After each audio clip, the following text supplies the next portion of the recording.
All righty, ladies and gents, boys and girls, what is going on? Happy Wednesday, hump day. December the 1st, 2021. A new month is upon us, the final month of the year 2021. Isn't it crazy, man? This year has absolutely flown by. Appreciate you all tuning in. We are taking your questions, your comments, and your calls as well here on this Wednesday. I see Todd Smith, Phil, Wesley, Travi, Cody Gaskins, Daddy Oberlin, and the entire crew is here. What's going on, guys? Again, we're taking your questions, comments, calls as always, 843-790-3377. Of course, I'm Chris Phillips of the Daily Crow.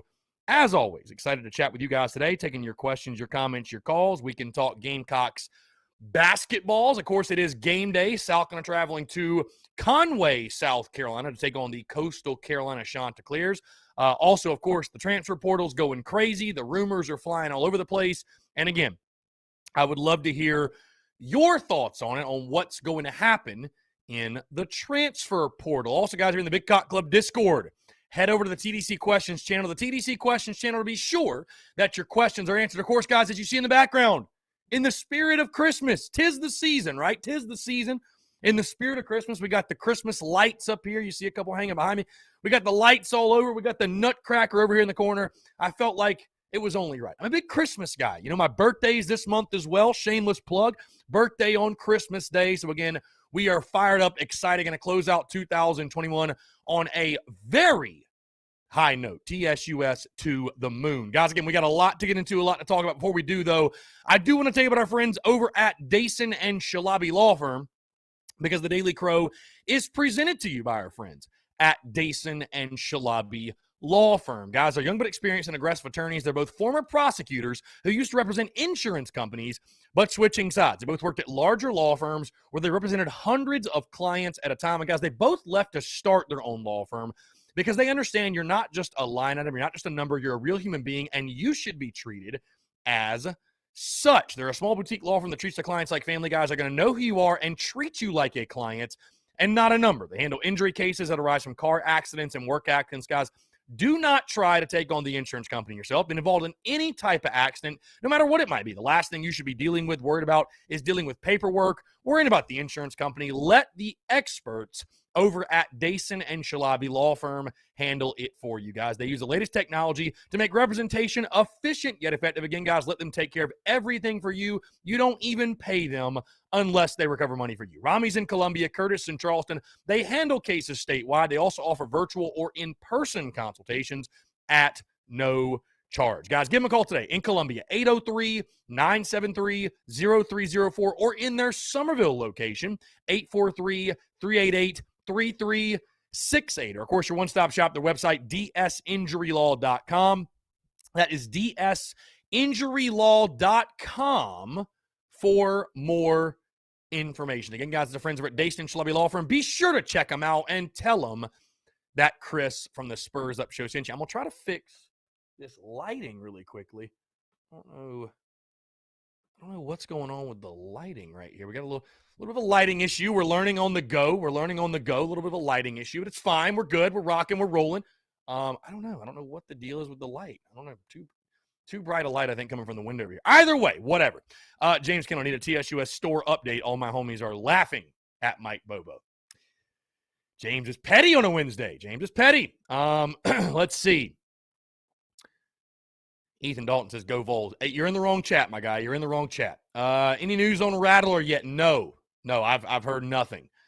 Ethan C., do you think we get, how do you say his last name? Is it Stogner? Whatever his name is, the tight end from Oklahoma. Certainly sounded like we are going to get him. I think all the rumors out there, of course, you saw the crystal ball and everything, 100% to South Carolina. So you obviously think with Shane Beamer and working in the transfer portal and all these guys leaving Oklahoma, you think the Gamecocks are going to land a few of them. So, yeah, no, I think the odds are pretty good, I think, that we will get him. But again, I want to hear from you, 843-790-3377. That is 843-790-3377. We're taking your questions, your comments, and your calls as well. Again, guys, I don't know what the deal is. It's going to annoy me with the light here. I don't know. Going to annoy me. The lighting's going to annoy me. It's okay. We'll fix it over the break. Yeah, JB, Men's Hoops. Very excited. Again, also, guys, just a quick reminder, we are live at Tin Roof tonight, 5 to 7 in the Vista, just in case you guys are wondering. I know some people had questions. Hey, are you going to be continuing to do that because football season, or the regular season, if you will, is over? Yes, we'll be there tonight. Taking your questions, your comments. We'll be streaming it here as well. Also, though, for those who are in the city, around the city, of course, the game tonight at Coastal is on ESPN Plus, and I know many of you don't get that channel. So if you want to come watch the game, I am bringing my laptop. We've got an HDMI connector. I've got ESPN Plus. We're going to hook it up to the TV, and we're going to stream the game at Tin Roof. Yeah, really exciting stuff. Going to be a lot of fun to watch it there with the gang. So if you guys want to come out, you're more than welcome. We can watch South Carolina play Coastal. Watch our guy, Eric Stevenson, Mr. Shooter Shoot. Have a real good night. Austin Greer says, seems you didn't like defensive grades on Twitter. Your grades were fine. I just think giving safeties an F is a little aggressive. I mean, I would have gave him an F last year. It's hard for me to give him an F when one guy is like leading the conference in picks.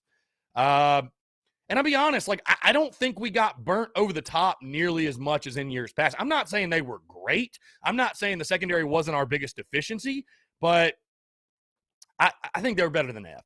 Austin, think truly what an F is now, okay? Think truly what an F is, right? Think because basically you're saying we have the worst safeties in the conference. So I'm not willing to say that. Were they great? No. But I'm not willing to say we had the worst safeties in the conference by any means. I'm not willing to say that.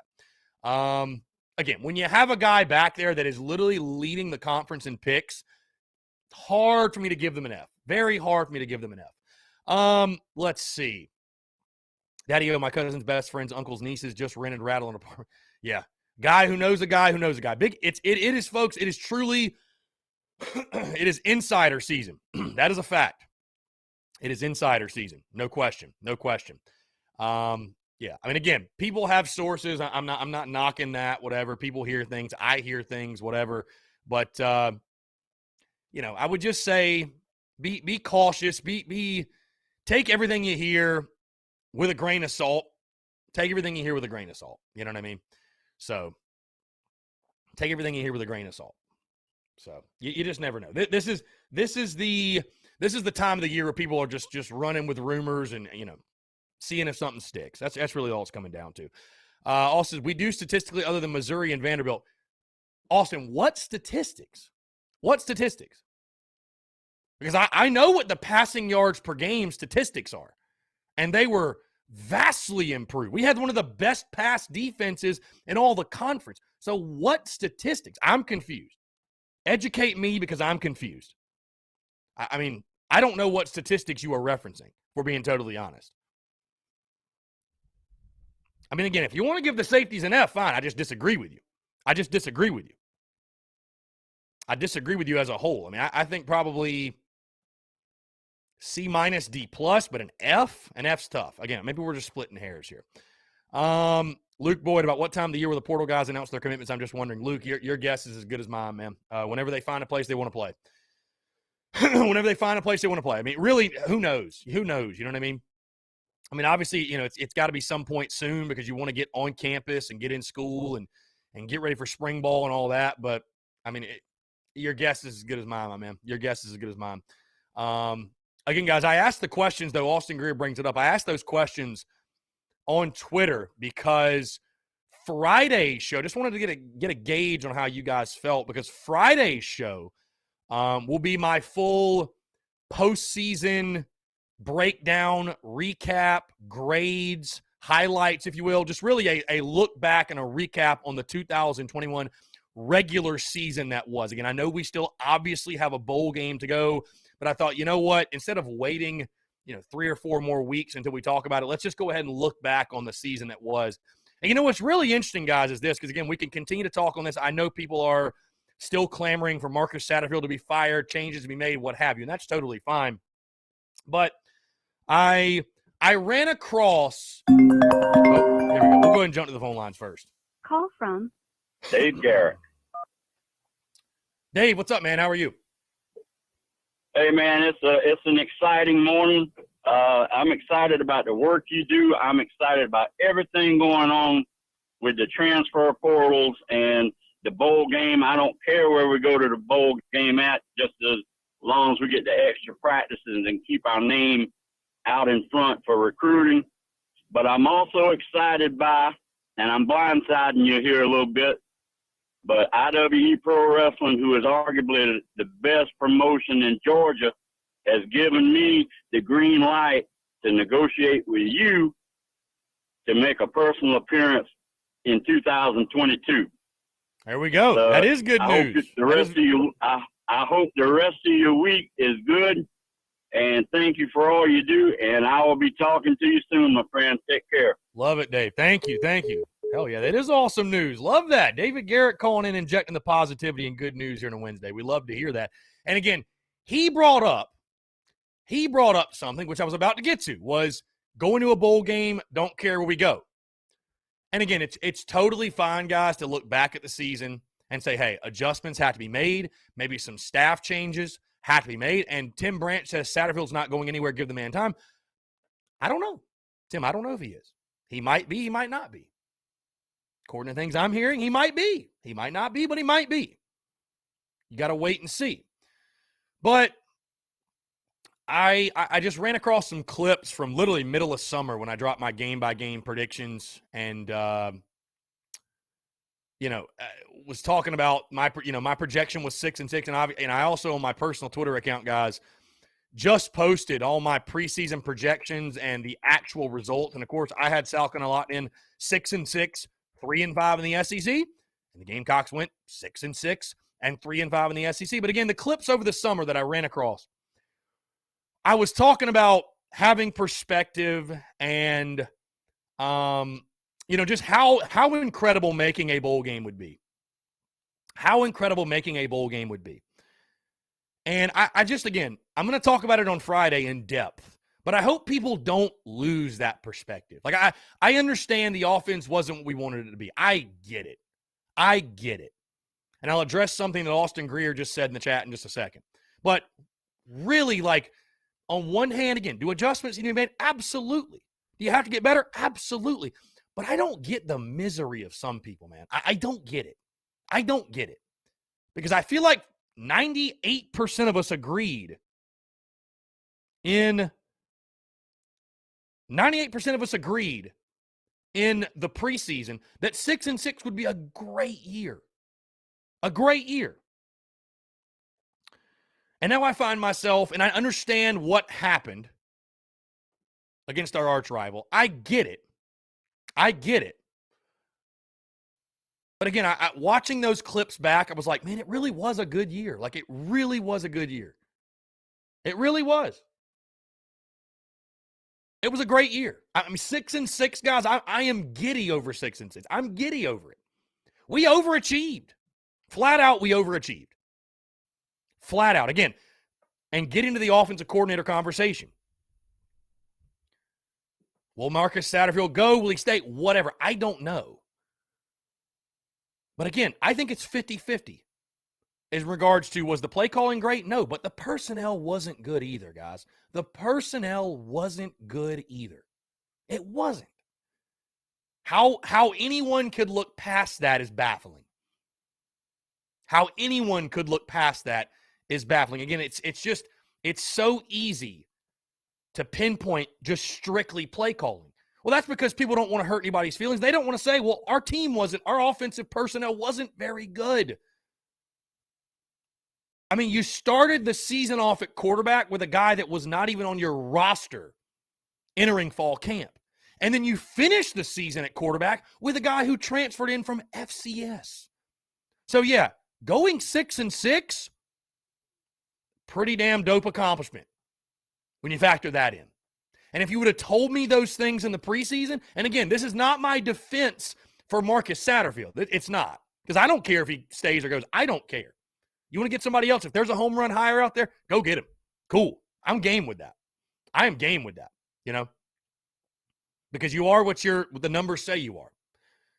I guess I'm just shedding perspective on, if you'd have told me those things in the preseason, and you can think Jason Brown is the next Heisman Trophy winner, and you can think the world of Zeb Nolan, but if you'd have told me those things in the preseason, guys, I would have said you were a 3-9 football team. Bottom line. I would have said, well, you lose to East Carolina on the road. You most certainly, you lose. I would certainly say all the games you lost. I would say you lose to Auburn. I would say you probably lose to Florida.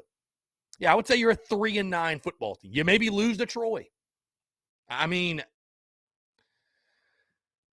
you can see things glass half empty. You can see things glass half full. That's my only point.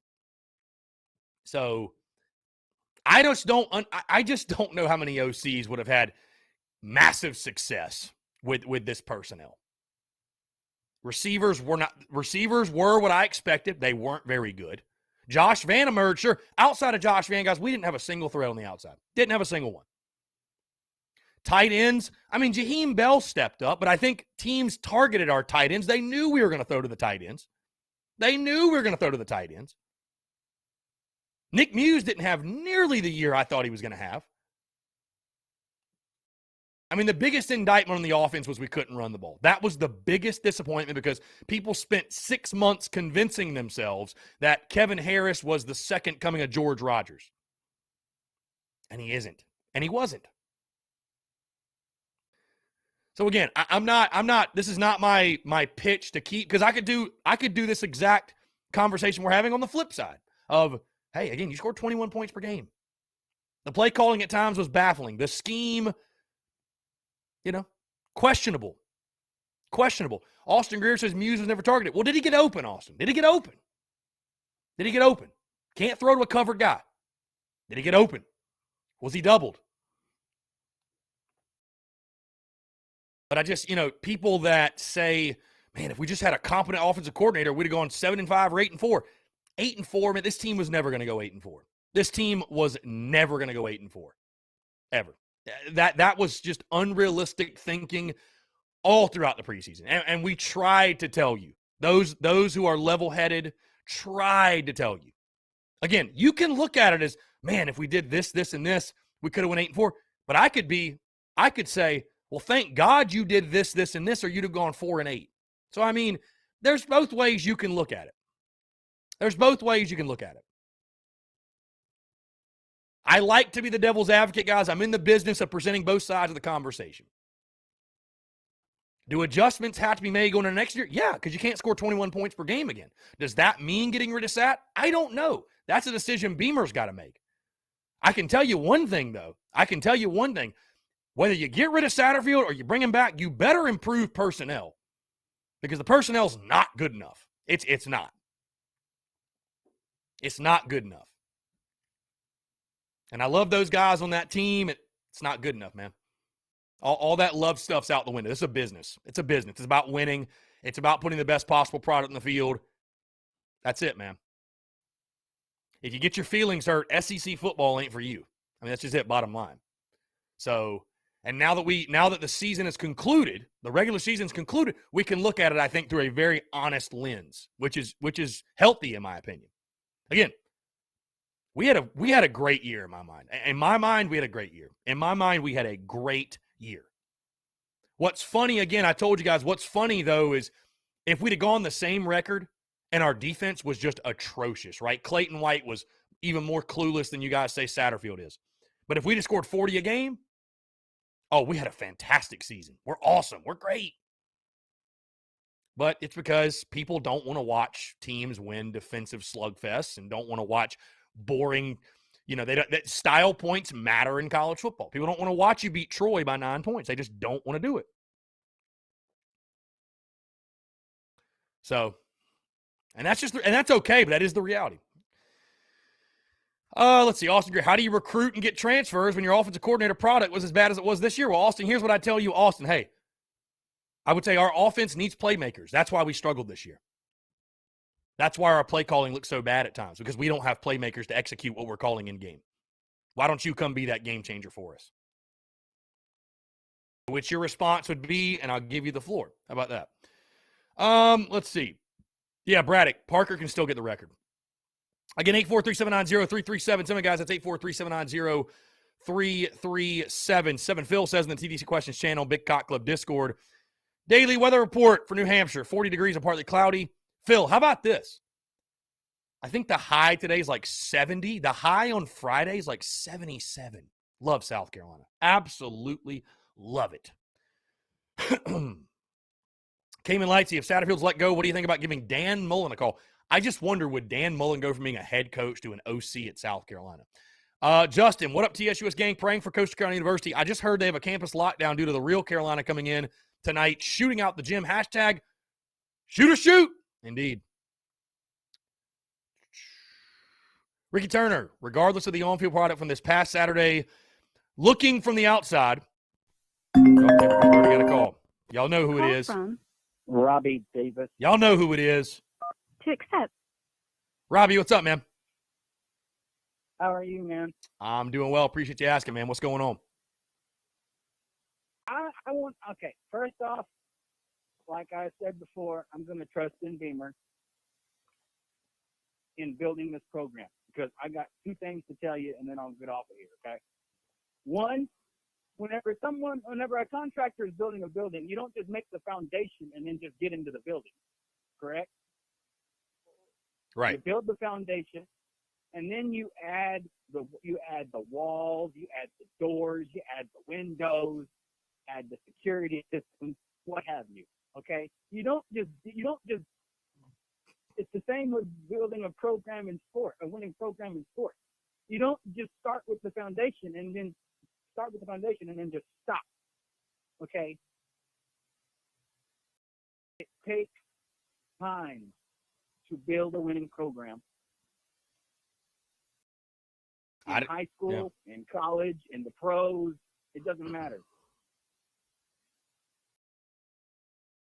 I would agree. You know what I mean? 110%. I would agree. Yeah, I agree. I think we're again, man, I got no complaints. I mean, again, there's adjustments that have to be made, but we're right on. I'll take 66. Yeah, we're right on schedule. We're right on schedule. I got no complaints whatsoever. Makes any sense to you.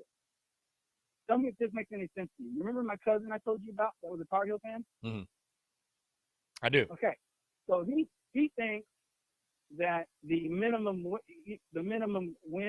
wins that teams need to have from now on to go bowling is 9 wins. Okay, 9. And I was like, dude, there is no way in the world that bowl games would even happen if that was the case.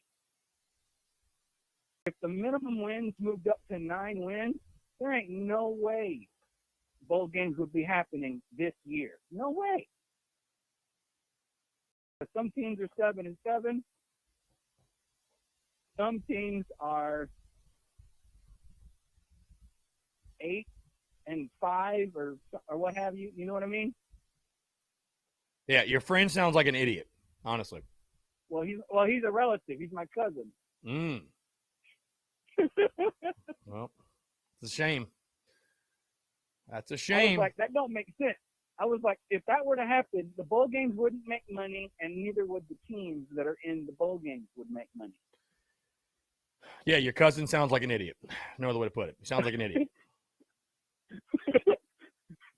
and I just think, like with us possibly getting this tight end from Oklahoma, okay, sometimes you got to go into the transfer portal to build a winning program. I'm okay with that. That don't bother me. As long as we get more W's than we do L's, I don't care how it happens. Facts. Big facts. And who knows? Maybe going into the transfer portal, you might find a gym that no one saw, and we snatch him up, and next thing you know, he becomes an all-conference player. Who knows? You never know, man. You never know. The transfer portal's the wave of the future. But, yeah, I just think, like, and the people that had us going 8-4, we tried to tell you. You didn't listen. But I bet you wish you listened now, don't you? And I'm not trying to be mean, but it's just the truth. And sometimes the truth hurts. Yeah, I mean, again, we're going bowling. That's that we're going bowling. Yeah, So, we're going bowling, baby. And I'm Carol- not talking about going bowling using a flat ball Yeah, and and knocking down white pins either. my numbers could I'm be happy. off. My numbers could be off, but I believe in 100 and I don't know. Somebody correct me if I'm wrong. 115 or something years of football. South Carolina's been able to say that a grand total like 25 times. So you know what? You better enjoy it. You better enjoy it. I mean, seriously, you better enjoy it. South Carolina's going bowling. You've been able to say that 1/5 of your history. So enjoy it. And like you said during the off season or preseason or whatever, there's only 12 games in the regular season, and only 7 of them are home games. Yes, 6 of the games were hard to watch, especially the A&M game and the Clemson game. Those were not fun to watch. But the 6 that we did win, I loved it. I loved it regardless. It was a good time. It was a good time. It was a very good time. There were a lot of highlights this year. Oh, yeah. And just to see what happened this year, I can't wait to see what happens next year, because we're going to build on that, and we're going to probably, who knows, have more wins next season. There's no telling. I mean, we just got to let Beamer do what he was hired to do. And like I've said before, and I'll say it till I'm blue in the face, let Beamer do his job. He wants us to be back to where we were whenever he was here the first time, even though, yes, he was an assistant coach. He wants to prove to people that you can win at South Carolina, and you can win on a constant basis. Yeah, no, I mean, he wouldn't be here if he didn't believe in that. So, and he's not going anywhere. Obviously he's not going anywhere, but I'm excited for the future, man. I think the trajectory's upward, and he'll make the necessary changes to. Nobody wants to win more than he or the players do. I can assure you. I can assure you. I believe it. All right, man. You have a good one, okay? I appreciate you, Robbie. Thanks so much for the call, my man. Great stuff. 843-790-3377. That's 843-790-3377. Continue to take your questions, your comments, and your calls as well. Twan Love Kicks. What's going on, man? Appreciate you tuning in. AJ Bauer says if Sack comes back, all these fans that will hate it or leave will still be watching every game just to either talk shit or praise them. You might be right. Jonathan Lee, any news? Nothing crazy. Again, tons of rumors out there and tons of things that I've heard. If you're in the Big Cock Club Discord, you know exactly what I'm talking about, which you can join that today. You can go to patreon.com/Big Cock Club, or just click the link on our social media. You can join there, and you can ask the people that are in the Big Cock Club. Yeah, there's different rumors and things going around and information that, we'll see. We'll see what happens. But, again, guys, like I told you, just beware the insider this time of year, especially with the coaching search. And, I respect it. I respect it because we were kind of in it last year with the coaching search. It's a great time to get clicks and views and downloads. But saying stuff like Shane Beamer is going to take the Oklahoma job is absurd. It's absurd. He's going nowhere. So he's going nowhere. Hunter Herlong says Beamer hinted at it all year, poor execution and needing to get out and recruit. Yeah, I mean, they were very honest, bro. If you read between the lines, they were very honest and very upfront about it. No question. They were very honest and upfront about it, for sure. So, Austin Greer, been ordering Starbucks. My point was, Chris, it's hard to recruit playmakers when your production play calling was just horrendous. Same time, though, you can't hit the portal hard while trying to find an OC. Again, Austin, we say it was horrendous. Was it? Was the execution bad? I mean, that's my point, is there's a lot of people out there that talk offensive scheme and this and that. And, like, I'm not saying it was great, but I think also there were times where there were plays to be executed and it didn't happen. So, I mean, how do you sell it to a guy? Hey, come to South Carolina. We need receivers. We need this. We need that. You can be an immediate impact player, immediate contributor for an SEC school. I mean, don't think so lowly of your school that how are we ever going to sell playing at South Carolina? I mean, really? Who wouldn't want to come play here? What are you talking about? The opportunity's here. It is. Great players will make an OC look really good. All I'm saying. You gotta have the right guy too, but give me great ingredients over a great chef. Hard for a great chef to mess up great ingredients. Again, this is not my sales pitch to keep Satterfield. It's really not. I don't give a damn if Beamer keeps him, fires him, whatever, because I don't know that Sat's the long-term answer, truly. I don't know that he is. Your offense was 13th out of 14th. That was the other thing I talked about, in the clip I saw over the summer. I was talking about you got two Power 5 coordinators, or two coordinators, that had never called a play at the Power 5 level.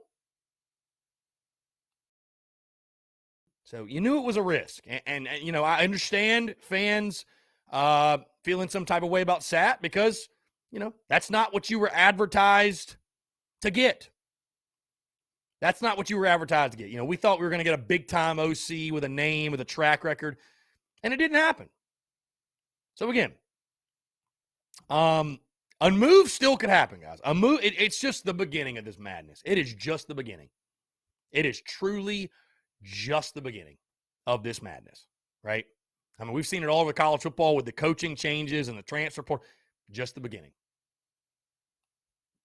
So, again, guys, 843-790-3377. Violet Gamer 24 says, what do you think about Austin Stogner? I guess it's Stogner, transferring from Oklahoma. Yeah, I mean, we can use all the good football players we get. So if he's coming to South Carolina, great. I wish he was a wide receiver. But yeah, we do. We can use all the quality football players we can get. And he's obviously a really good one. So Bryant Hughes, Clemson against Carolina in the Gator Bowl would never happen. I saw the projection. That would never happen. Never happen. Honestly, though, hot take, I'd love it. Because, guys, and I saw people saying, oh, my God, no, don't do that to us. What do we have to lose? They already kicked our ass once. If they beat us again, it's like, well, I mean, it's just happening again. What do we have to lose? To hell with it. Let's run it back. Maybe something crazy happens and,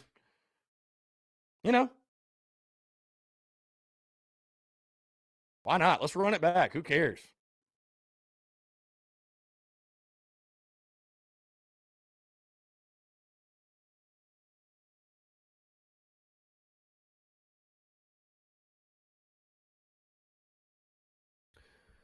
I'd love the rematch. Yeah, me too. Austin Gray, he's never proven to be a sufficient play caller prior to SC. I'm not trying to argue, but great players won't go to SC when SEC OCs are far better.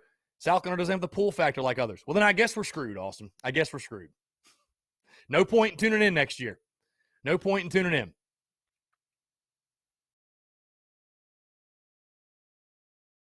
Again, you can lose games with great ball players, but you sure as shit can't win any without them. So, I mean, again, we can go change the OC all we want. I'm cool with it. But damn it, if you don't improve the roster, we're going to be just right where we are right now, averaging 21 points per game. So, and I tell you what, again, you better make sure the next guy's the answer. Because I don't know what some of y'all are going to do.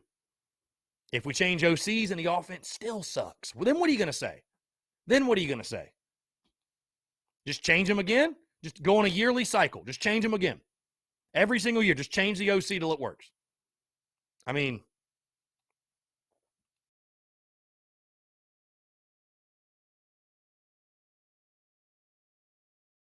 anyways, like I said, I'm not fighting to keep Satterfield, but again, I blame it 50-50. I think 50% of it was play calling and scheme. I think 50% of it was personnel. It was not 90-10 scheme was just that. It wasn't 80-20, 75-20. I think it was 50-50. So.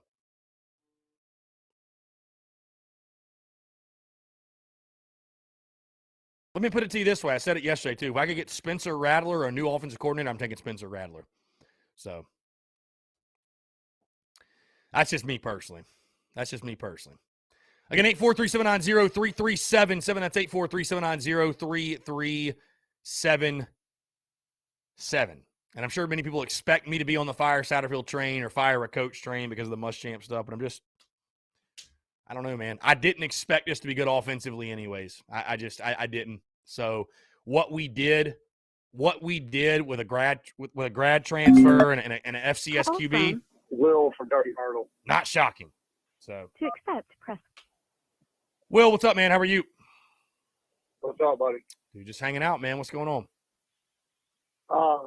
Not to switch subjects on you, but what do you think about that Coastal Carolina Gamecock game tonight? I think we should win. No question. I think we should win. Got to eliminate some of the sloppy play we've seen the last couple of games, which hasn't come to really bite you yet. But, first true road test, and there's a lot on the line because if you win tonight, you start the season 6-1, which is your best start since the 16-17 year. And obviously we all know what happened that season. But and it's just so important to continue building momentum because you got games against Georgetown, Florida State, Clemson, some of your bigger non-con games upcoming. But, the Gamecocks, I was surprised they were only a 6.5-point favorite. I know the kid from Coastal, his name slips my mind right now, but their center, which is leading them in points per game, I think like 18 points per game. He's a pretty good player, but definitely a game I'm expecting South Carolina to win. But, yeah, excited. It's cool. It's a cool in-state matchup, and you go on the road, certainly. That's a unique – I didn't realize the HTC Center held like 4,000 people, by the way, which seems like an insanely low number. But, I mean, whatever. But, no, it's a nice little arena, though. I'm actually going to be in it tonight. I'm going to – Nice, okay. I'm in Myrtle Beach, so I'm checking it out. That's awesome. Excited to see Keyshawn can get a little highlight dunk or something. You know what I mean? Yeah, build off that performance on Sunday, man. I mean, definitely. And then our guy, of course, Eric Stevenson, Mr. Shooter Shoot. It sounds pretty simple, and it is simple. I mean, it's just for us, we just can't go cold. We got to shoot. We got to make open shots. Win the boards. Do those things. So, no, I'm expecting us to get the win, though. I am. I mean, I don't know where this team's going to finish up. We could get an SEC play and really, really struggle because the conference is really good. But I like this team early. I do. This team's been much more fun to watch than I expected. Yeah. I mean, this team has definitely got better shooting pieces than it's had in a while because we've always struggled to make shots. Our defense is always good. That's the only thing I worry about right now is really the offense. You know what I mean? Can we consistently make those shots, those three-point shots? But definitely going to be excited to watch it, and I'll be in the building tonight representing. But anyway, just want to call in and say that. Appreciate it. Love the content. I'll see you later, brother. Appreciate you, man. Thanks so much for the call. Go Cox. Great stuff. 843-790-3377. That's 843-790-3377. Again, I know that the comments are going crazy. It's not popular to be in the middle on a take instead of being on the extreme one side or the other. And again, I'm not going to go blue in the face. I'm not going to go blue in the face defending an offensive coordinator that was at the helm of an offense that was 13th in the SEC and 109th nationally. I won't do it. The only point that I'm making is it wasn't all Satterfield. Play calling wasn't great by any means, but you better get some good players too. That's all I'm saying. You better get some good players. And with Luke Doty's injury and Zeb Nolan playing and Jason Brown playing and nobody outside of Josh Vann stepping up and the tight end position, call it for what it is, underachieving, and the offensive line being a complete disaster, and Kevin Harris not even really being healthy hardly all season long, the fact you went 6-6 is a minor miracle. The fact you scored enough to go 6-6 is a minor miracle. So I'm just saying, I'm down with changing OCs. Cool, but we better bring in some good players too. You better bring in some good players. So that's all I'm saying. That's all I'm saying. Personnel as well. You could bring in the best OC next year, but if you don't have good players, it's going to be really hard to coach them up to win you ball games. And I'll be honest, I'll be totally honest with you guys. I don't think all of a sudden we're going to score 35 points per game next year. Like, there obviously has to be improvement, but I don't think we're going to score 35, 40 points per game next year. I don't think it's just a coach, and that's going to make the difference. I mean, we also have to get some big-time players. So,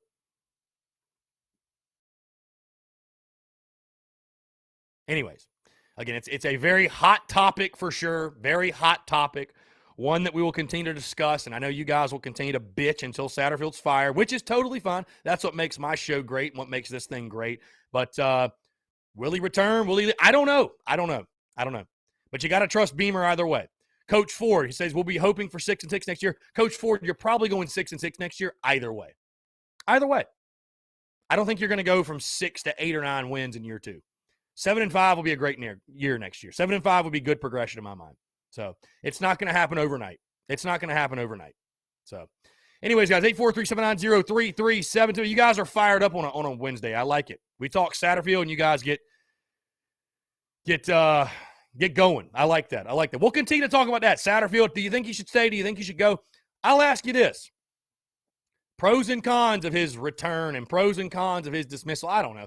I just want to hear you guys' thoughts on it. It sounds like many of you are just completely done with the idea and the notion that Satterfield. But something I posed on social media yesterday, what's your thought process if Beamer actually believes in Satterfield and thinks he is the answer? I mean, just then what? Do you trust Beamer more than you dislike Satterfield? Or do you not? Would love to continue to hear from you. 843-790-3377. More of your questions, your comments, your calls, and more on the other side of the break. You're tuned in to the Daily Crow.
All right, guys, we're back. 843-790-3377. That is 843-790-3377. Continue to take your questions, your comments, and your calls as well. And I tell you what, here on a Wednesday, hell hath no scorn. Hell hath no scorn like a Gamecock fan talking about Marcus Satterfield. Good God. I wouldn't want to be y'all's OC either. Jesus Christ. Y'all ready to, burn them at the stake, my guy. Woo!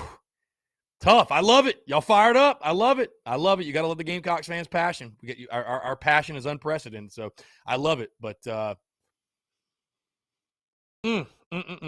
let's see. Austin Greer, I just do want to point this out. The 2-8 offense wasn't better than our offense this year. It was just about the same. Both bad. Just because you had a 1,000-yard rusher last year doesn't mean your offense was good. You scored over 30 points one time. So, again, we're splitting hairs, I guess, but like people forget how much they hated Mike Bobo too. Like, let me ask you this. When's the last time South Carolina had an offensive coordinator they liked? When do you think? When's the last time fans had an offensive coordinator they liked? Truly.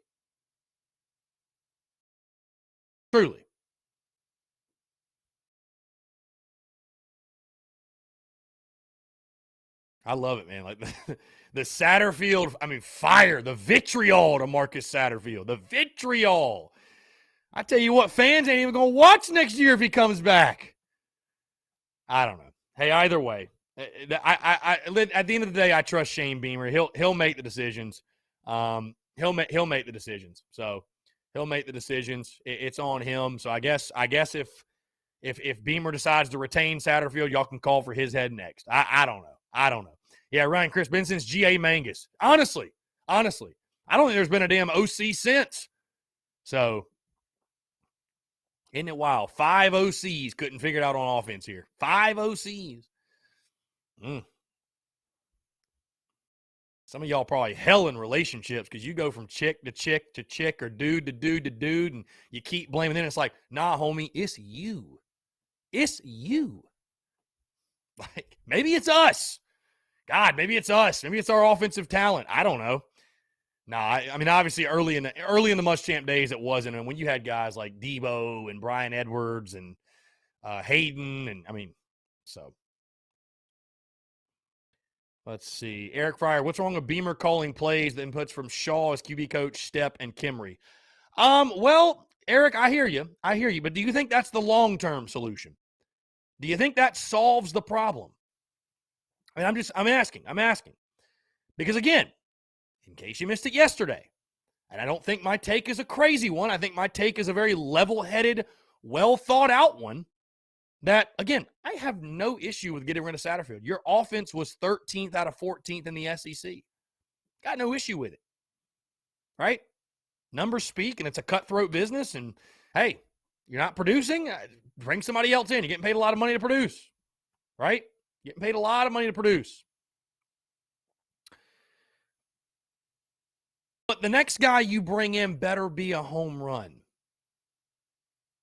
I don't think, Eric, you can afford to, I'm just going to call the plays myself, even though I've never been an OC before. Or I'm going to hand it to Justin Stepp, who's never been an OC before. Or Eric Kimry. And I like those guys. You can't afford to do that, man. You can't afford to do that. Because guess what? If you miss on the next OC, well, you pretty much might as well just pack it up. Pack it up. You're done. You're cooked. So I have no issues moving on from Satterfield, but you just need to make sure that the next guy you hire is that slam dunk home run because, again, you need to go hire a guy. Let me put it to you this way. Because, and saying that Satterfield's the worst OC we had the last decade is a Looney Tunes take, by the way. Now, do you remember a guy named Kurt Roper? McClendon even. Either way. Anyways, what you guys have my brain going 1,000 miles an hour. Eric Fryer, no, yes, you do need a home run. I think you do. I think you need a big time name. That's what you were sold on when Shane Beamer got the job, and that's what you need. You need a big time proven commodity that can come in and that's what I was getting to. Can present and put an offense on the field that, listen, Satterfield's getting no benefit of the doubt. Nobody's looking at his track record and saying, oh, well, he'll figure it out. We trust the system. We trust the scheme. He has none of that. So here's the reality. You're still not going to be an offense. You're still not going to be an offense next year that is scoring, I think, 30, 35, 40 points per game. So when we have an up and down year offensively again, you need a guy that people can say, okay, well, he's got a track record. He'll figure it out. We can see the scheme. We feel confident in it. Because, again, I just don't think it's going to be a one-year wonder where you're going to get, some new OC and boom, we're scoring 40 a game. Maybe, hopefully that happens. Hopefully we get a new OC and we get a bunch of players in the portal and all of a sudden we're like Ole Miss. I'd love to see that.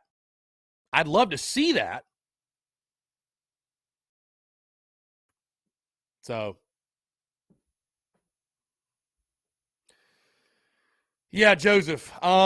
Joseph want me to acknowledge, yeah, man, the reason Dakari Caldwell is transferring, I think it's like the worst kept secret right now. He punched Mitch Jeter in the face after the game on Saturday night and got kicked off the team. So there you go. Yeah, I think that's a pretty poorly kept secret right now. But either way, whatever. Got it in play, whatever. Wish him the best. Shit happens. Emotions fly after you lose to your rival 30-0. So I can't blame him. Let's see. Again, like I said, guys, I do want to point something out that Eric said talking about the toxic environment. If there's any validity to, which there's a lot of smoke. So there's probably fire. Any type of deal with people not getting along, staff members can't work together, they can't recruit together. He's not fitting in with the culture. Well, that changes things. That changes the dynamic. So, guys, again, like I said, it's a process. It's December the 1st. A move very well still could be made. So, for those of you who are about to off yourself, if Marcus Satterfield's retained as OC, let's just see it play out. Let's just see. That's all. Let's see. I don't know, guys. I don't know if he's going to come back or not. I have no idea. We don't know what Beamer's telling recruits and people in the portal right now. They might already have it in place, and he's telling guys, "Hey, we're going to be doing something different offensively." We don't know. Like I told you guys, I'm not like buddies with Marcus Satterfield and want him to come back. No, I just want to score points. I don't care who the OC is. Hire Coach Ford for all I care. Hire Coach Ford. As long as we can score points, I don't give a damn. Hire Coach Ford.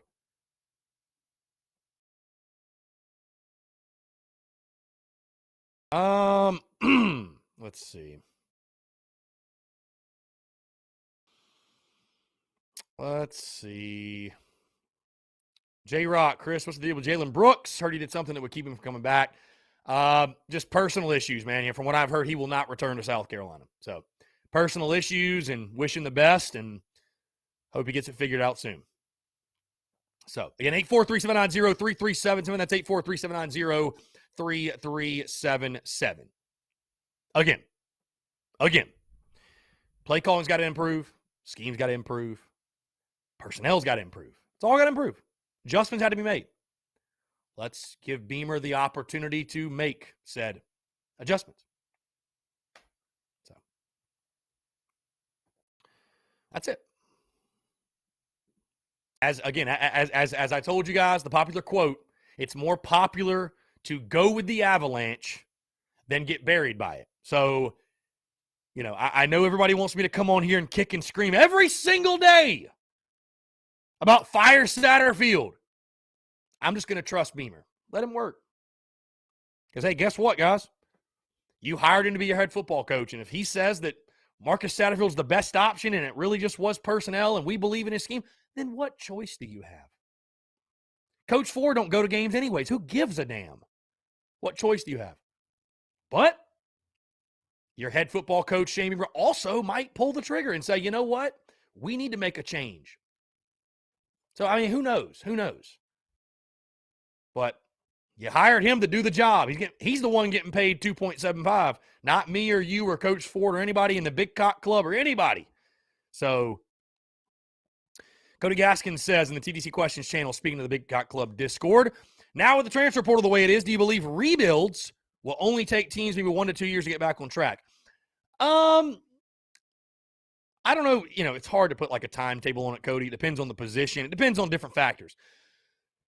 But I will say this, and I've got this clip dropping, which Bradley Turner, Beamer's not leaving. He's going nowhere. He's not going to Oklahoma. That's ridiculous, absurd. Back to what Cody said, though. And I've got a clip right after the Daily Crow coming out on this. And I don't know how – are there still people out there that don't like the transfer portal, that are against it? I think it's great for college athletes. I mean, listen, coaches are just getting up and bouncing left and right. Why not let the players the freedom to leave? Why not let them have the freedom to leave? But – and I will say this. Again, I'm a big fan of it. But if you're not, guess what? It ain't going nowhere. So get used to it. Free agency has officially hit college football. Free agency has hit college football. And I think the transfer portal, not only is it not going to go away, but I think it's something we need to utilize. And I think if you're a school, guys, that really ranks outside of the top 10, yeah, and Brendan Wagner says it. If you're not a fan of a top 5 blue blood, you should love the portal. Agreed. Unless you're a team recruiting top 5, top 10 annually, you should be hammering the portal. And let me tell you why. Because listen, we all love our friends at the recruiting services and the job they do. Fantastic, right? But who would you rather have, realistically? A diamond in the rough 3-star from Marietta, Georgia, from some podunk high school? Or would you rather have a guy who's from a Power 5 school who has actually produced and done it on this level? I know who I'm taking. That's no disrespect, by the way, to any recruit at all. But I'm just saying that, like, you have the opportunity to add guys to your roster that have proven they can be a part of a team at the college level. They can manage a college lifestyle of going to class, going to practice, being on time, showing up for game day, doing all the right things. And then, guys, it's a huge bonus if you can get guys who have also been productive at the Power 5 level. Huge bonus. Or just at the college level, right? We took guys from everywhere. So I think the portal is not only something that's here to stay, but it's something we should take advantage of. Now, again, if you're Georgia, if you're Alabama, unfortunately, if you're Clemson, if you're recruiting guys, you're recruiting the top 100 prospects, then you don't have a need for the portal necessarily, at least not to the level that we will. I mean, I think South Carolina, at minimum, should be taking in 5 to 6 guys a year out the portal for sure, dude. I mean, it's no brainer. We should be going out and getting 3 to 4 wide receivers this year. We should be bringing a quarterback in, honestly. We should, and I think we will. So the portal is a positive for us. The portal's a positive. The portal's absolutely a positive. And we need to utilize it. We need to hammer it and use it to our advantage. So let's see. Austin Greer says, building a program needs guys who want to come to South Carolina rather than transfer to South Carolina. Hopefully we can't build or can build with recruiting. I mean, again, Austin, if they want to come and play for us either way, who gives a damn? They're good players. They're good players. I don't care. Give me the best 22. I don't give a damn where you're from, if we recruited you, if you're portal, if you buy into what Beamer's selling, you're welcome in my eyes. You're welcome here. There's no room for ego in this thing, man. Because guess what? Look at Marcus Satterfield. Perfect example. 1 year and you don't get the job done, your ass is out. You're done. Get out. So you better win now. They can tell you that recruiting, we gotta win our state and we gotta put up borders. All those things you hear, those fancy little recruiting terms, those things are important. But it's about going and finding the best guys to go play. It don't matter where you're from, who your mama is, who your daddy is, what high school you played at. Don't matter. Go get the best possible players you can get. They're going to help you win games. I don't give a damn who they are.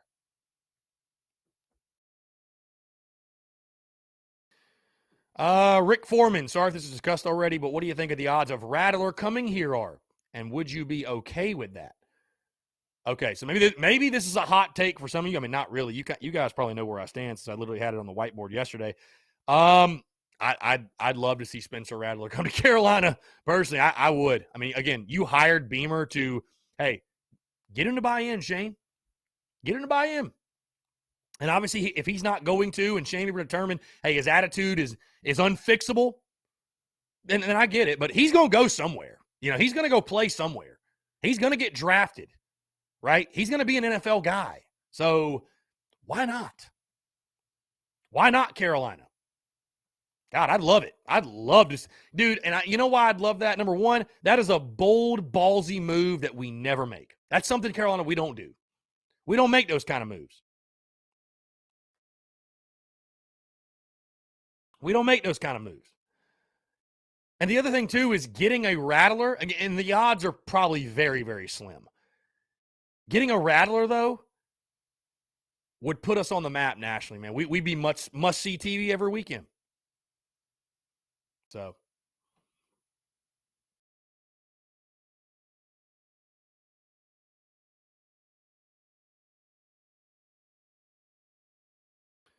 Anyways, probably not going to happen, though, but my point being the portals is I think it's a great thing for us. I think we need to continue to hammer the portal. Obviously, Beamer did it because he kind of had to last year when he was hired, but I think, dude, if Beamer, let me put it this way, if he's got relationships with some of these OU guys, some of these receivers, they want to come play here.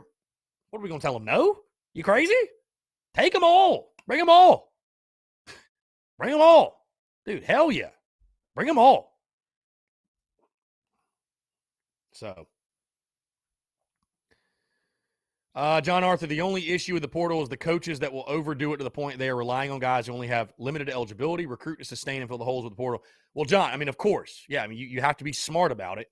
I'm not saying pick up 25 portal guys instead of, 25 recruits. But I'm saying you should be picking up, I think, 6 to 7 portal guys a year. Why not?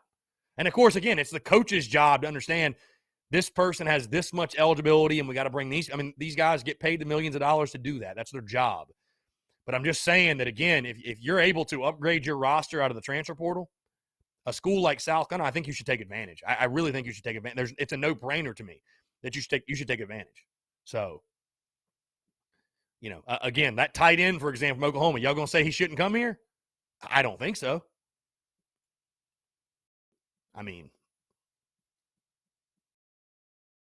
If you can immediately upgrade your roster, because, again, in recruiting, it's a risk. Recruiting's a risk. If anything proves that, the Muschamp era proves that. Bottom line. Because, again, Will Muschamp is one of the people that made me dislike recruiting or not like it as much as I used to. I've gotten more into it or, back into it more since Beamer got the job. But I don't get carried away on the recruiting trail, guys. Recruiting's great, obviously, and I understand why, companies like 24/7 and Rivals and why they've been able to monetize that, because when you're recruiting, you're selling hope. That's what you're selling. Oh, this guy will be the guy to get us back. This guy will be the guy to get us over the top. This guy will be the difference maker. But it's all just a bunch of hoopla bullshit. That's really all it is. It's just hype. That's all it is. So the hype's great. It's cool. It's awesome. It's great to bring in guys that have all this, buzz around them, because that means they're good prospects. But we don't mean anything until you put them pads on at the college level. And to me, go out at Williams-Brice Stadium and produce. I don't give a damn about any of that other stuff, because guess what, guys? You can be a 2-star, 3, 4, 5.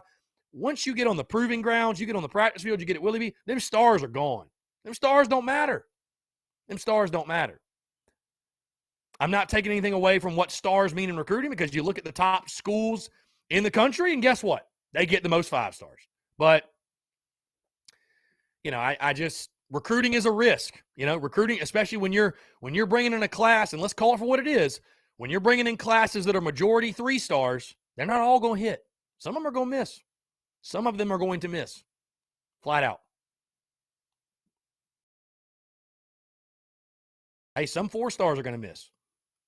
Should I start naming off the names? We all know them. We all know who they are. So, again, use the portal. Use the portal. I'm not knocking recruiting. I'm just saying use it to your advantage. Why not? You can go get a proven Power 5 guy. You take him over a diamond in the rough 3-star that we hope will play to his full potential. Like, you know, and no knock on those guys. But again, this is business. You're building a roster. This is business, man. We're trying to win games. Ask Marcus Satterfield if it's just play or if it's business, because he's about to get, he's got an entire fan base breathing down his neck after one season. Yes, business. It's business for sure. 1 year. I mean, again, guys, when I talked to Marcus Satterfield on that point all season, and I get it. They're getting paid a lot of money. But man, football is cutthroat. The culture of football is cutthroat. That's why I'm saying that go ahead and fire Sat. Coach Ford thinks I'm against him. I'm not. Fire Sat. But damn it, you better have the next guy right. You better get the next one right. Because I tell you what, you think you like Justin Stepp right now? You think you like Eric Kimry right now? Go ahead and hire him. And let us go suck on offense again next year. You think you're still going to like him? Hell no. You'll be calling for his head too. And then guess what? Here's why Eric Fryer's argument doesn't work. And first question, do you think Beamer would publicly go out and say, I'm going to call the offense? I don't know, because maybe he's not thinking of this way, but here's why you wouldn't do that. Hey, here's a positive for Beamer. Again, he's not thinking this way. If you bring back Sat next year, guess what, guys? Beamer's got a scapegoat. If the offense sucks, well, it was him. It was his fault. If you bring in another OC and the offense still sucks, people are going to start saying, oh, man, Beamer can't identify an offensive play caller. He can't identify offense. He's Muschamp 2.0. Blah, blah, blah, blah, blah.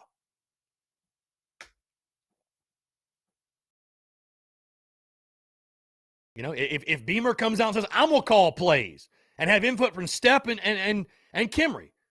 Well, guys, if we suck on offense again next year, then what? Then what's the narrative? Damn, Beamer's not the guy. 2 years. Beamer's not the guy. 2 years.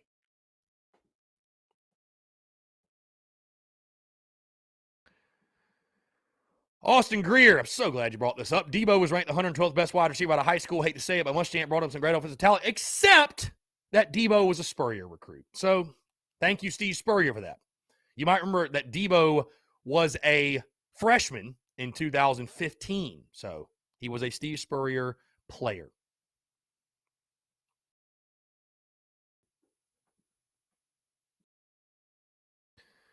Coach Ford never disappoints. Again, I think Coach Ford thinks I'm against him. I'm really not. Like, I have no issues with firing Satterfield. None.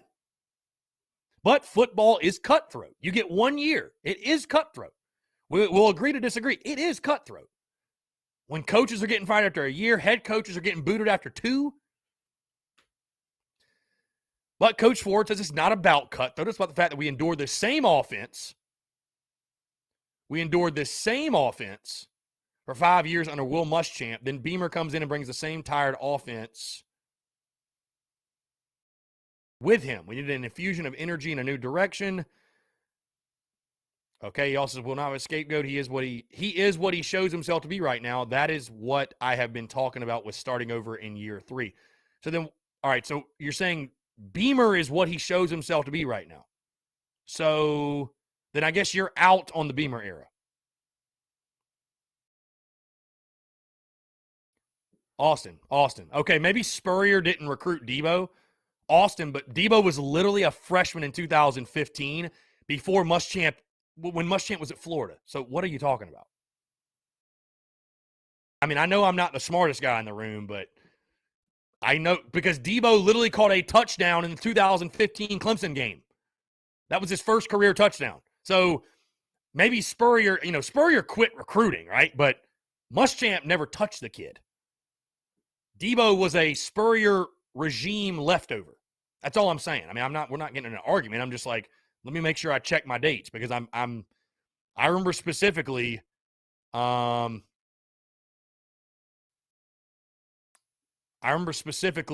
Orth hitting Debo for a touchdown in the 2015 Clemson game.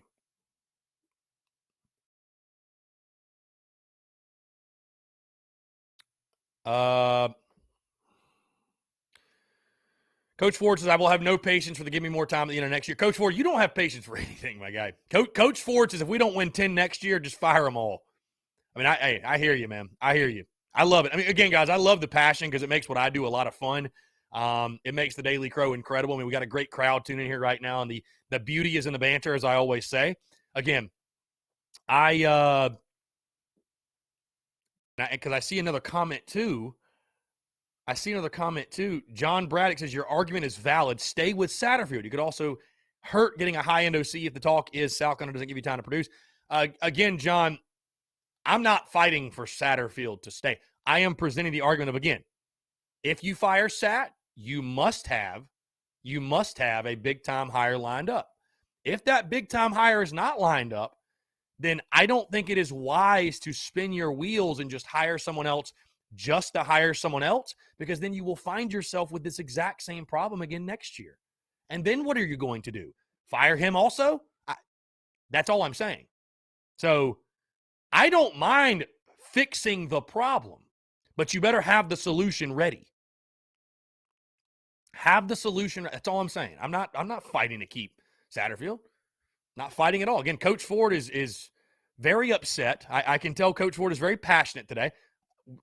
Coach Ford and I we're not enemies on this. I'm just presenting the argument of what should be done. That's it. It's not Coach Ford. It's not complicated. It's very simple. It is very simple. It's very simple. And again, I'm going to give Beamer might be in the background, guys, ready to make the move. Some of these things don't happen overnight, right? There's negotiations. You got to find the guy first. Who's available? Who's coaching in a bowl game? Like, you got to find guys. So, I mean, if spring ball is starting and Satterfield's still the OC, then okay. Then obviously there's a whole different conversation. But, yeah, I mean, again, I just think I have no issues addressing the problem, but make sure you got a solution ready. Because, again, the worst case scenario is not Satterfield coming back. The worst case scenario is hiring somebody else and then basically being a Satterfield 2.0 and being in the same exact predicament next year. And then Coach Ford is really going to lose his mind. So, then Coach Ford will, I don't know what will happen. Hey, at that point, Coach Ford might actually finally call in and express his distaste for what is going on. It might be that's what it takes. So, again, very simple, very simple. Solution's very simple, in my opinion.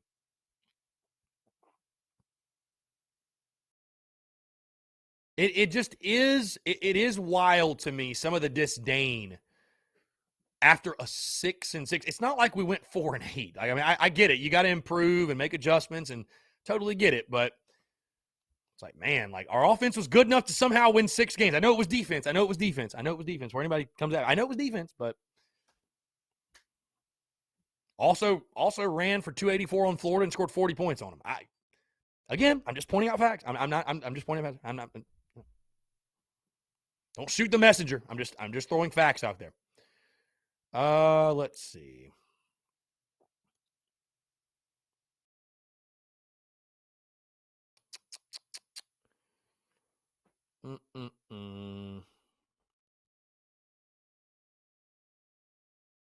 Beer Ball 2.0, it's a business. At the end of the day, we need to move on from our offensive coordinator coach. Yep. Year 1 year, you're out. You're out. You're out. Beer Ball 2.0, what's the latest on the O-line coach? To me, that's the biggest need outside of some good big bodies in the transfer portal. If changes are being made, Beer Ball 2.0, then, I mean, we don't know about it. I mean, I don't know. I don't know.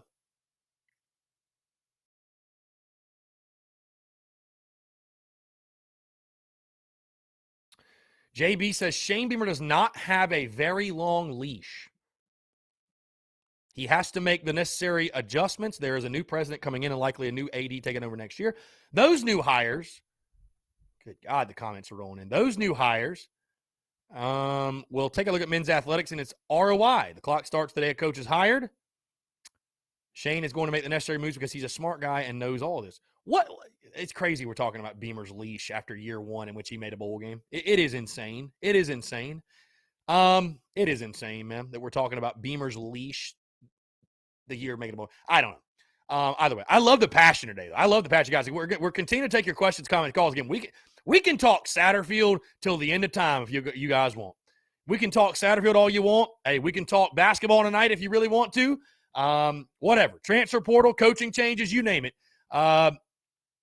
Whatever. Hey, I'm loving it. I love the passion here on a Wednesday. Again, taking your questions, comments, calls, 843-790-3377. That's 843-790-3377. Guys, we're going to run to this break. More of your questions, your comments, your calls, and more on the other side of it. You're tuned in to the Daily Crow.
All right, guys, we're back taking your questions, your comments, your calls. 843-790-3377.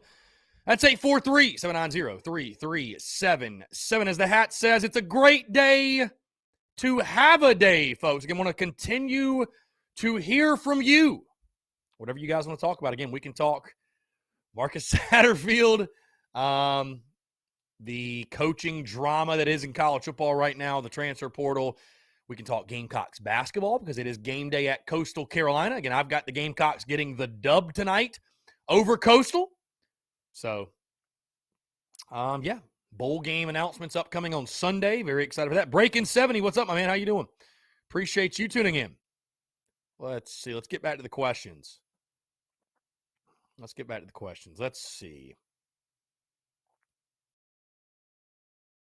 Jeff Gullich says, God, we've been talking about this OC crap for 2 days. Maybe this team just isn't for you if you're not that happy. Maybe he has someone in mind, but they're still coaching this weekend or in the pros. Who knows? Beamer Ball 2.0. Beamer's going to need at least 2 more years to get these players in place. We have to give him more time. Hunter Herlong, how can we talk about Beamer having a short leash? We gave Muschamp 5 years. I don't disagree, man. I mean, I thought we were all in agreement that when Shane Beamer was hired, I mean, I felt like I was locked in at minimum for 5 years, at minimum. I mean, give him time. All that talk goes out the window. After a 6, again, man, I know it's still very fresh. I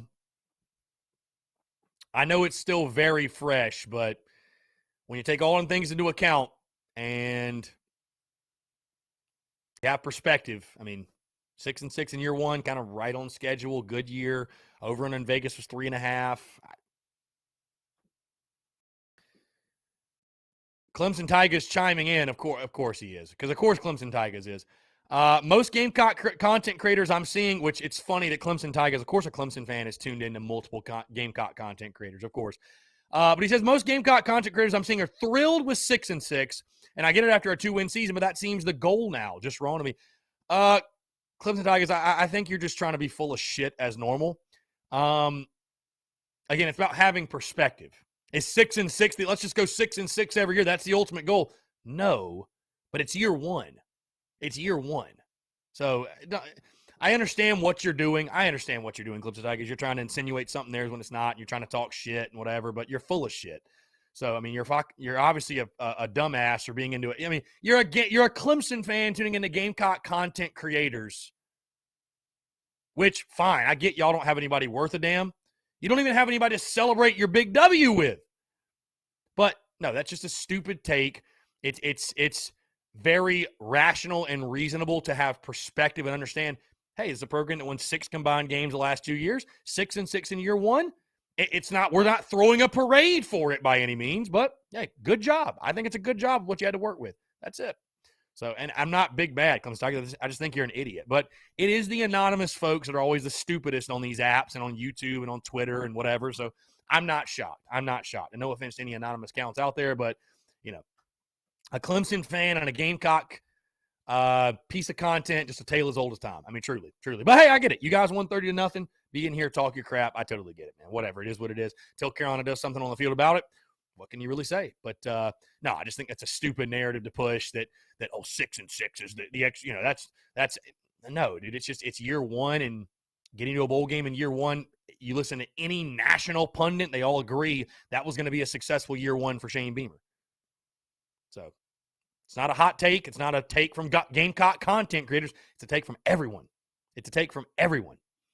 And if you look across national pundits, I mean, there were very few that were on record picking this team to win 6 games. Most were at 4-8, 5-7. 6-6 was viewed as overachieving. So, I mean, again, when you have perspective's a beautiful thing. Yeah, Clemson should be upset with 9-3 this year because they have 5-star on 5-star and 5-star, right? South Carolina's trying to get to that level. That's where you are. So, Clemson Tigers, I'm not mad at all. I tipped my cap, man. And you noticed last week I didn't talk really crap about the football game at all. I talked crap about people like you. So I will continue to talk that crap until the end of time. The end of time. So, let's see.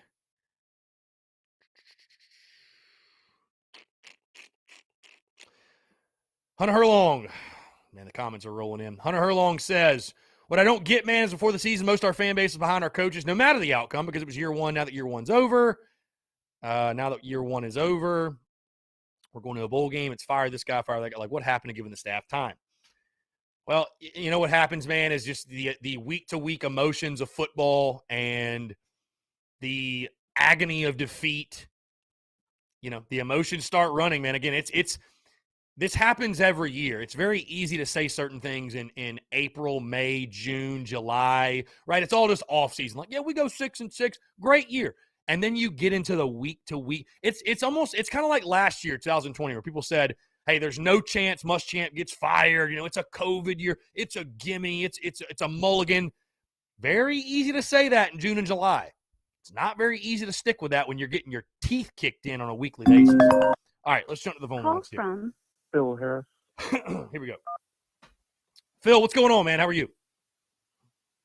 Pretty good. How you doing, my brother? I'm doing good, man. Doing good. Appreciate you asking. What's going on? Wanted to call in, just responding to that previous commenter about how, everybody was bought in on all these coaches last year. What's the big deal? Why is everybody turning on the coaching staff now? We were bought in on Beamer, okay? And that's normally how it goes when you're rebuilding a program or trying to build up a program from, being really low on the totem pole here. You're bought into the head coach. The coordinators are always sacrificial lambs if things are not going well. And that the head coach even knows that. So, we see coordinators getting cut left and right from programs if they are not up to snuff. So we're bought into Beamer. We're on the Shane train. But if coordinators are not pulling their weight, if they're not taking this roster and making it better in terms of execution on the field with plays and all this other stuff, the scheme isn't working. If they're not great, with other staff members, as we've heard with Fat and stuff like that, if he's toxic, then we can easily say, well, he's got to go. It's not a matter of we don't believe that Beamer's the right guy. It's just a matter of if one guy is just proving to be a bum, then you've got to cut ties with that guy and bring in somebody that could potentially do better. That's my position is, we're all bought into the head coach, but if a coordinator is not, or, a position coach is not, elevating their position that they're working with, or the offense or the defense, then they're the ones that have to go. Because the head coach isn't going anywhere. This is year one. We're going into year two. We believe in Beamer. We're on the Shane train, but he needs to recognize that Sad is not the guy. I believe that he does. It's just a matter of when do you let this guy go and bring in somebody better. That's my position. It's not. You can't say the fans are like, oh, we're wishy-washy.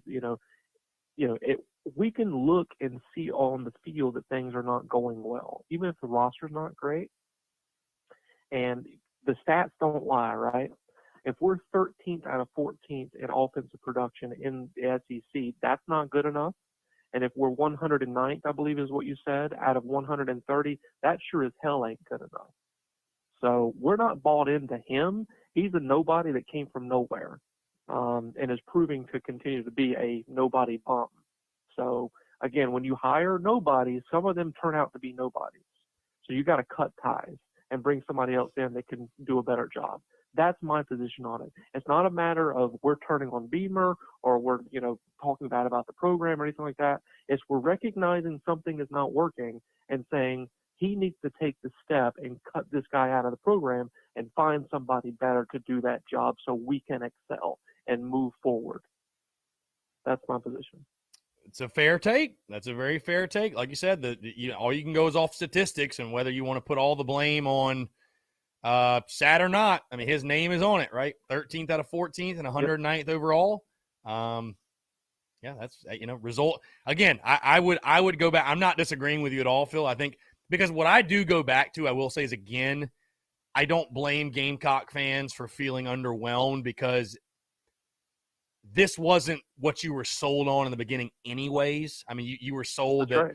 Beamer was going to go out and get these all-star coordinators. And, I mean, just for lack of a better way of putting it, he didn't. I mean, even though Clayton White turned out to be a good one, I mean, Clayton White was also basically an unknown. I mean, never called a play at the Power 5 level. Neither one of them had. So Right. I get it. So, yeah, I mean, again, I guess, again, that's why you're paying Shane Beamer 2.75 to make the decision. And, I mean, I still do kind of laugh and chuckle, though. Again, I don't care if Sat comes or goes. I just want to score points and win games. But, man, I don't know. I don't know if I'd want to be a football coach, man, because you pick up, you go, you get 1 year, and your ass is grass after that. I mean, it's crazy, man. It's crazy. So I'll tell you what I would like to do in college football is be a head coach. Oh, because for sure. if you're in a Power 5 school and if you're underperforming, they'll let you go, but they'll give you $10 million to, kick your ass out the door. So I would be happy with that, Right. with that big money, that lump sum, just to walk away. So those guys are really eating high on hog, as they say, or shitting in high cotton. Yeah. But yeah, coordinators, I mean, they're still making good money, but you're the sacrificial lamb. You're the scapegoat. every You year can call it if for what it things is. are not going You well. are the scapegoat. You're the scapegoat because if you're the head coach, I'm not going to fall on the Right. fall on the sword for the OC to keep him employed. I mean, nah, you're going to Correct. go before I go. So That's right. Yep. Doesn't matter if you're Yeah. best friends, known each other since, grad assistants at Tennessee. He'll be gone right. if enough people make enough noise. Right. That's just the way it is. I mean, I'll be very intrigued to see what Beamer does. So again, and like I said, I think your argument's valid, and I mean, if the all-star guy is out there and you can get him, then I say go get him, But if you, again, my only point is just if you can't, if you think it's bad right now with Sat, if you miss on the next guy, then I think you're really, and it's if you bring in another guy who's, like you said, unproven, and this continues, I think it's even worse than it is right now. I think it's even worse than if you brought back Satterfield. I just, because then you really are going to lose. Then you're going to lose everybody. It's like, oh God, like this guy, he don't have any clue what he's doing with offense. Right. The next guy has to be a Power 5 guy that has consistently done it and has the stats to back up Yeah, I'd agree. what he has done and get people excited. Like if this guy comes in with a very specific scheme that is entertaining, such as the air raid, here we go again because I'm a big air raid guy, right? I've talked about it, even last year. I want to run a hurry up air raid offense at Carolina. Shit, go 5 wide with wide receivers, chuck it all up and down the field, and then every once in a while give it to your running back and they'll get a big gain because, again, you're throwing it every other play or every play really, and the defense is completely tired out and has no idea what's going on. Right. So if you bring somebody in that can entertain and have a specific, like this guy is an air raid guy or whatever the scheme is that you want to bring in, like that, I think that helps people feel a little bit better about going forward. If he has a proven track record, he's a scheme guy, he's going to install this specific thing, because it's always been a big question, right, with Sat, like, what is our offensive identity? Can somebody tell me what the hell it is? We didn't have one. Like it just, and what it was supposed to be was arguably the worst part of our offense, which was the rushing attack. Yeah. Right. So, that's all I got for you today. Yeah. Go Cox. Appreciate it, Phil. Thanks so much, man. Great stuff. Calls have been electric today. 843-790-3377. That's 843-790-3377. Again, hey, we're all on the same page on 1 degree, guys. We all want to score more points. We all want to score more points and agree we have to score more points. So, and here's the other thing, too. We all know that Shane Beamer is very in tune with social media. Very in tune. And he hears and reads a lot, probably a lot more than we'd all think and expect. So, I wonder what's going on behind closed doors. That's all I wonder. I wonder what's going on behind closed doors. I wonder if a change is coming. I wonder. And again, we won't know probably for, I say, at least another week, maybe a few weeks. Does it happen before the bowl game? After? I don't know. I mean, if a change is going to be made and the guy's currently employed, are they waiting it out till, he coaches his bowl game? I don't know. I don't know. Going to be very, very interesting to follow and watch. Going to be very interesting to follow and watch. But again, I go back to that you better bring in some good players as well. You better bring in some good players as well. So, let's see. Again, guys, you guys are bringing the heat on a Wednesday, and I love it. I love it. I love it. Let's see. And I tell you what, again, you get rid of Satterfield, you better bring in a guy that can have success in his first year. You better do it. You better do it, because if this experience has shown us all, got my Christmas lights about to hit me in the back. There we go. If this experience has shown us all anything, it's that you're not getting 3 to 4 years to bring in players for your system and, figure it out. No, you better get this offense going fast. You better get this offense going fast. So be sure you bring in a guy who's ready to do that. Because again, here's the thing, guys. Let me ask you this question. Actually, let me pose this question to you. I'll be curious to get your answer. Let's say you fire Satterfield. Let's say you fire him. Okay, you bring in somebody else. I would have to imagine you have to give the next OC more than 1 year, correct? No matter what happens next year, you have to give him more than 1 year. Correct? I mean, because you can't change on a yearly basis. Am I correct there or am I incorrect?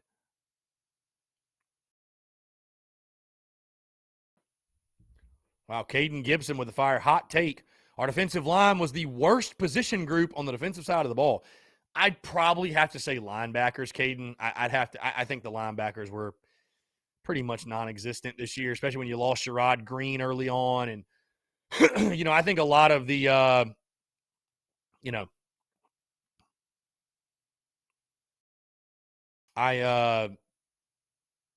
think that killed you early on. So made it really tough on those linebackers.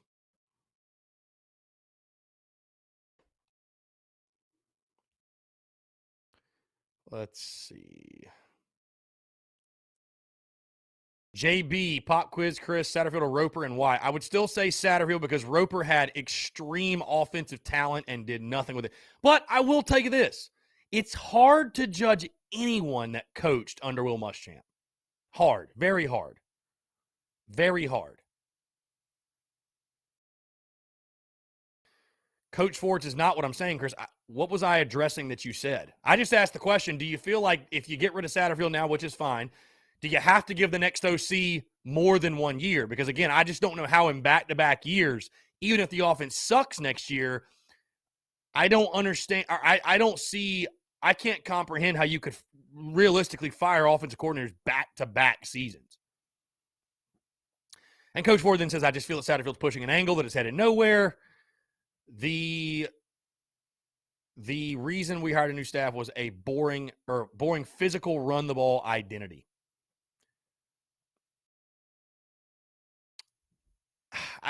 Coach Ford, I think the reason we hired a new staff is because we won 6 games over a 2-year span. That's why.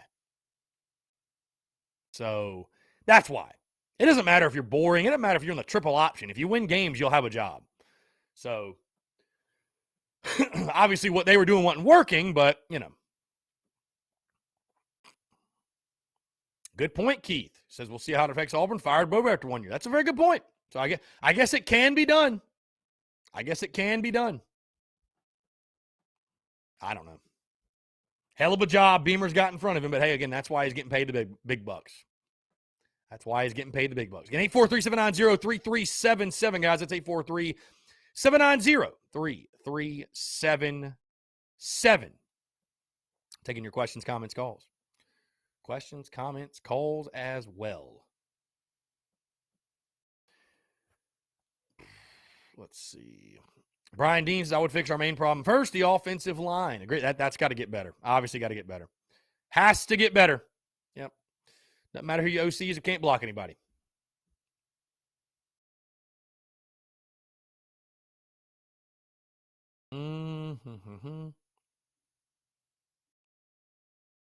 All right, let's jump back to the phone lines here. Call from. Brad, To accept, press. Brad, what's up, man? How are you? what's up, man? You doing all right? I'm doing well, man. Appreciate you asking. What's going on? Get these Clemson fans out of the chat, please. Jesus Christ. Yeah, just Clemson Tigers has. Hey, whatever, man. I guess Clemson Tigers is. I mean, come on, 8-3. Like, you went 8-3, and you're looking at probably 6-6 next year because you could have easily just been 3-9 this year. So don't even come to me about a 6-6 season. It's the first season for Beamer. Calm down. I hear you. I hear you, man. Well said. Well said. Anyways, aside from Clemson, your question, you said if we fire Satterfield, do we fire another guy after next year if it comes down to it? I don't think you get rid of Satterfield, and a lot of people are probably going to hate that, but it's only been 1 year. It takes time to install an offensive scheme. 1 year goes by, we won the same amount of wins that we've had over the course of 2 seasons, like you said, and you guys are pissed. I mean, they're still learning. Right. I hear you. Give him one more year. More year. I hear you. I you think got to give him one more year. Yeah, I think that's the most compelling part of the argument, because I think you can argue on both sides, and you know. I mean, you could. Yeah. I mean, I understand the frustration. Yeah. Let's get rid of him and let's just get a different offense. I get it, because it's frustrating to watch. I know. I watched it too, just like everybody else. Mm-hmm. But you got to give him one more year. If he does the same crap next year, yeah, then you fire him. But you can't fire him after one season, hire another guy, and he stinks it up too, because once again, it's another new offensive scheme. Right. And then what? You fire him again? You're on your third offensive actually, at that point, we'd be on our fourth offensive coordinator in 4 seasons? Mm-hmm. Yeah. I mean, everybody calm down. Let's not jump off a cliff yet. Right. No, I mean, yeah. I mean, Anyway. again, it's a valid. Listen, it's a valid argument, and I know that patience is not something that college football fans have. Patience is not something that Gamecock fans have. Would it like really ruin my day or bother me if Satterfield came back next year? And again, I think the reason it wouldn't, the reason it wouldn't though is, I mean, I just thought we were locked in for the long haul with Beamer anyways. I mean, it's pretty obvious if it doesn't work next year, then you're going to move on and you're going to fire him, and then you'll reevaluate and you'll go get somebody else. But there really isn't there's not a rush. Like, this isn't a 3-year project. In my mind, it wasn't. So it's I mean, if you give him a second year, I mean, it's not like Beamer has 3 years to win 10 games or he's going to get canned. I just don't see that. So, I'm not going to be mad if he fires Satterfield or if he keeps him. Either way, I'm not going to. I mean, be you have mad. to trust Beamer. You have to trust him. You have to trust him either way. And exactly, and I do, and I hope everybody else does, because it's going to take time. You don't go from 6 wins in 2 seasons to 11 wins in 3 seasons. Yeah. 3 seasons later, and you have an 11-win season. I mean, if anybody thinks that we're going to be 10, 11 wins in 2 more years, I hate to tell you, but you're watching the wrong football program. Yeah, and again, I'm kind of enjoying playing devil's advocate and playing. I don't want to sound like, I'm the guy that's going to play both sides of the argument just to get people riled up, but I just think it's worth acknowledging both sides, because again, it's even if you hated the scheme and the play calling, like, I don't understand why people can't acknowledge that you had a grad transfer at quarterback start the season and an FCS quarterback finish the season, and you had a porous O-line, exactly, and running backs who underachieved and tight ends who underachieved, and your receivers stunk like we expected. All good points. So, I mean, but again, that doesn't mean that Satterfield should come back, but it is just a reality of what the season was. So, I mean, again, at the end of the day, you nailed it right on the head right there. Well, at the end of the day, I trust in Beamer. He's got to be the one that's got to sit down and say, okay, let's evaluate the season. Is this a scheme? If we get the right players, can it work long term? If he feels like the answer is no, then he's got to go make a change. So, and a lot can still happen. It's December the 1st. A lot can still happen. We went 6-6 this year. We got a bowl game coming up. Hopefully, we're going to win it. I mean, there's no telling what's going to happen between now and then. There's a lot of time to get these players coached up for that bowl game. Mhm. So going into next year, let me ask you this. Let me put a question for you. What's the expectation for next year? Yeah, and I don't have, I could pull it up real quick. I don't have the schedule pulled up in front of me. I think, obviously, again, making a bowl game is going to be the minimum expectation. There's no question. You really just want to see progress. I mean, you're out of conference games or Georgia State, Charlotte, of course, Clemson, and then South Carolina State. So you should go 3-1 in the non-conference at minimum. Georgia at home. I mean, you got Arkansas at their place week 2. Winnable game. At Kentucky, winnable game. A&M at home, who knows? I mean, they're going to be pretty good. Mizzou at home, very winnable game. At Florida with a new coach, winnable game. At Vandy, you're going to win. Tennessee at home, winnable game. So, I mean, I'd like to say 7-5. I mean, if you can improve on this past year, if you can, I don't think you have to go win 9 or 10 games, but, As long as there is improvement, you have a better record. So 7-5 or better, and better offensive statistics, because obviously they were really bad this year. Yeah. You want to see? I mean, and if you need to see we progression. lose a couple of close ones, yeah, but the offense was on fire, nothing wrong with that.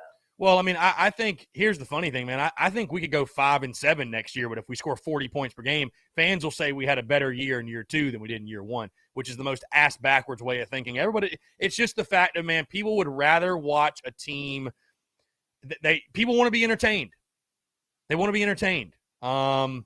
So, they'd rather watch a team that's painfully average score 40 points per game than go 9-3 and score 20 points per game. The one commenter, Caden, said that the D-line was trash, and you said the linebackers are the ones that suffered. Regardless of those two comments, the defense will do better if the offense can stay on the field and get more points. Right. The defense wasn't terrible. They could be better, yes, but they could benefit from a better offense. No, the defense overachieved for sure, in my mind. I think so too, and I think the defense will also be good next year, and they could benefit from a improved offense. So if you see an improved offense and more wins on the schedule, 7-5, 8-4. If you see that kind of year next year, then the program is on the right track. I agree. I agree 100%. So this is a long haul, man. This is not going to happen next year. It's not going to happen in year 3. I mean, and I don't know what people are, when I say it's going to happen, I don't know what people are saying. If they're thinking 8-4, 9-3, 10-2, get into the SEC title, but it's going to take about 5 years, I think, to really get things like rocking, like really get it rolling again. To that level of getting close to competing 8 to 9 wins a year. I think so. And I think hanging a coordinator out on the rope right now, right after 1 year, you're getting a little bit too antsy. Let's give them at least another year and see how next year goes. I mean, it's 1 year. He's not been there for 3. He's been there for 1. Yeah, and that's one side of the argument, man. So we'll have to just wait and see what Shane Beamer does. I guess that'll be the intriguing part. What he does. All right, man. Have a good one. Hey, man, you too. Appreciate it. Appreciate the call. 843-790-3377, guys. That's 843-790-3377. So we just got a text from my guy. We've been hearing different things on Josh Van's status in regards to South Carolina. Apparently now hearing that Josh Van is expected to return to Gamecocks football next season. So huge boost. Huge boost for Carolina at the wide receiver position. John Gibbs says, my take is this. If we're throwing the ball down the field, running trick plays, and we're going to jump back to the phone lines. All right, cool. Call from Scotty, what's going on, man? How are you? Good. How are you, Chris? Dude, I'm good. Just hanging out, man. What's going on? So, for everybody talking about the whole Satterfield stuff, I'll put it this way. I'm 18 years old. In high school, senior in high school, and our high school football team in the past 4 years, we've had 6 different coaches calling plays. 6 in 4 years. This season, we went 1-8, 1-9, which whichever one that was. We won one game from the different coaches that have been calling plays. So if you keep changing the offensive coordinator after every single season for the players revolved in that offense, how are they benefiting from that? How are they going to continue to get better? You kind of get what I'm saying? Yeah. Oh, yeah. You never build any continuity. You'll just keep spinning your wheels forever. Yeah. So, I mean, honestly, I see there's no point. I mean, it's his first year. He's never called plays at a Power 5 level. I think you've got to give him time. I mean, that's with every single coach, no matter what sport it is. Now, if we're sitting here 365 days from now and we have the exact same result or worse, then I think that's when you start questioning everything. But I think you've got to give Satterfield time, just to keep players involved, keep players motivated, keep the energy and the love and the family that Beamer's trying to put for this program. Like, you got to keep building that for anything to technically change. I mean, we won 6 games this year going to a bowl game. It's more than we've done in the past 2 seasons, and yet everybody still seems so low about it. Like, it's like what I said yesterday on the show. Like, why are we so high and so low as a fan base? We're going to a daggone bowl game. I mean, be excited for that at least once.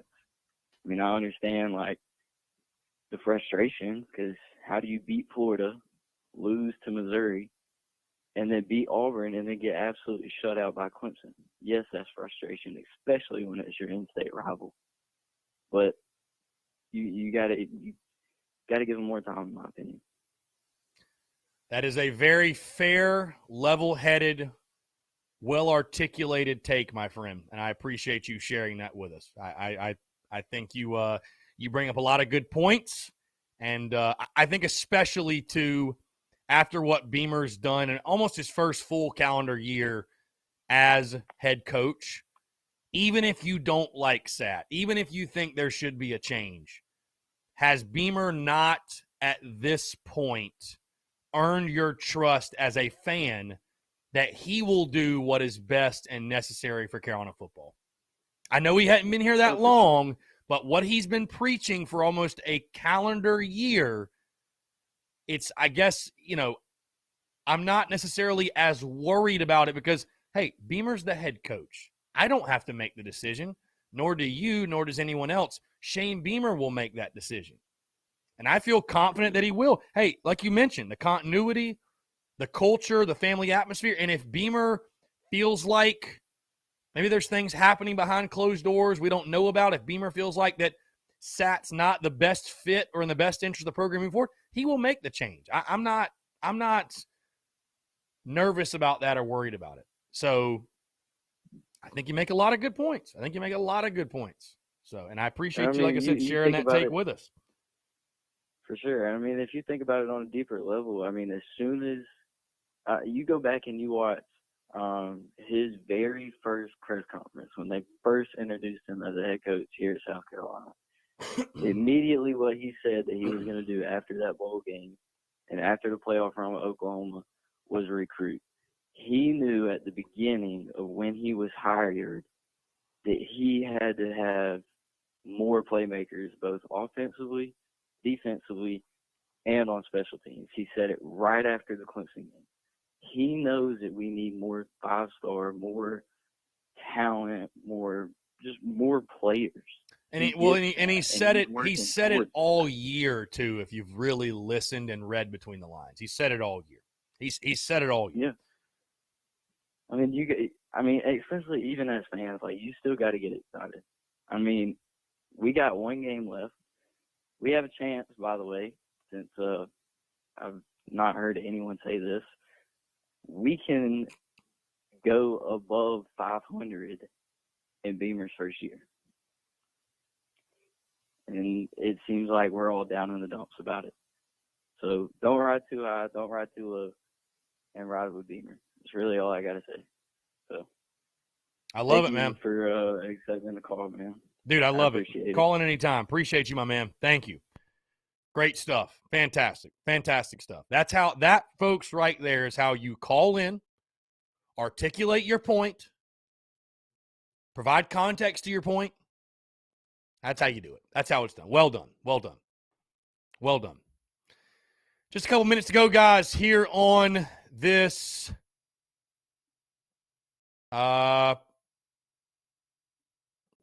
couple minutes to go, guys, here on this Wednesday, 843-790-3377. That's 843-790-3377. Yeah, the good news is we're going to a bowl game. Feels good to be going to a bowl game. Feels good to be good. Feels good to be going to a bowl game. So, again, Marcus Satterfield might not be the answer long term. I don't know. Shane Beamer's going to make that decision. But either way, guys, again, whether you like Sat, whether you hate him, whether you want him fired, whether you want him extended, this coaching staff and this team did get us to a bowl game, to 6-6. And I tell you what, I feel a lot better right now sitting here today than I did at this time last year or this time 2 years ago.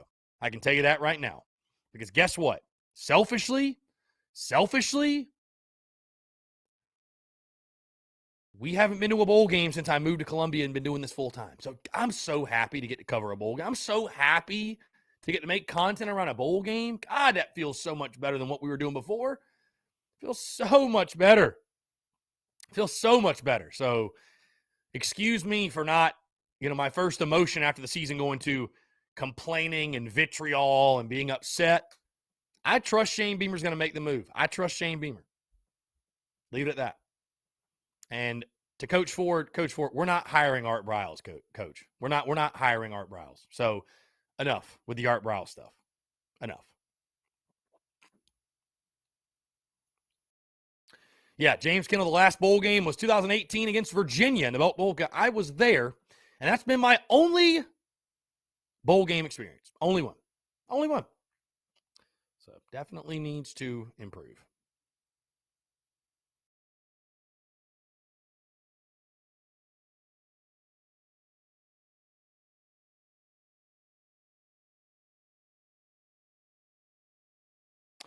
Again, guys, appreciate you all tuning in here on this Wednesday. Electric stuff on this Wednesday, truly. Just a quick reminder, episode 548 of the podcast did drop this morning. Full breakdown of tonight's game. It is the men's game, by the way, James. Men's game.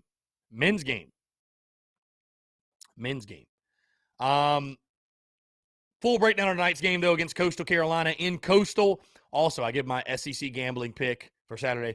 Guys, it's the Georgia game. The under. Play the under.